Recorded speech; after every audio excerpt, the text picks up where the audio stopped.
Se quiser, o doutor Olha, Ricardinho, pouco muito tá obrigado. bom, né? Você é um rafinho, fez aqui. Bate a tarrafa aqui. Eu fui, coloquei a tarrafa da cerquinha, é só olhar no vídeo. E fui lá. Só que eu tava molhado. O que foi, bebê? E a cerca tá ligada. Eu não cruzei a cerca também.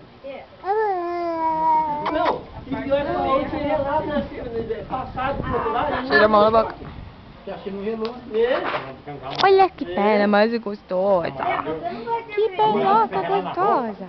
Se tiver seco, não tem molhado.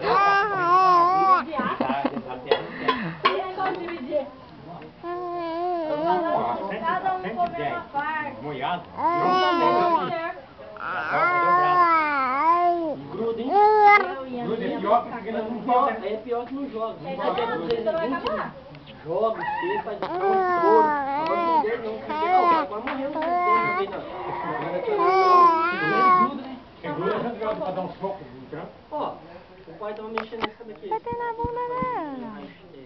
Tem um luzinho com os tornentistas, o pai tava arrumando Ó, lá. pra você, ó. E tava com o pente no tapete, no preparo, e a extensão de cacau. tem tudo. Um pouquinho, é pra rapaz, não é pra comer o doce. Gostou de... Ô, João Vitor, esse aqui é importante Ah, a aqui. senhora vai comer, ô bobão. Você quer comer um de bobo com outra Quando maneira? eu encontrei, você conselho. Vai pro João. Rapaz, sabe que doce?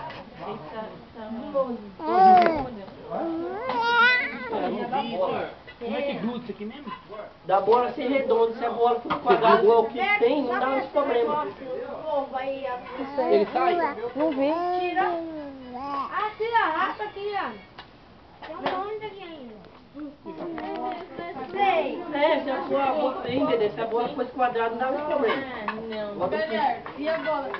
Entrou ou não? Ou ele defendeu de verdade? Também ficou 2-1. Quebrou o encontro. Quebrou o braço. Como ele já tinha feito o primeiro, né? Olha que tinha. Não é que feito um gol, que eu fico em cima da mão. Como ele chutou o primeiro, fez o gol. Abra a mão, menina.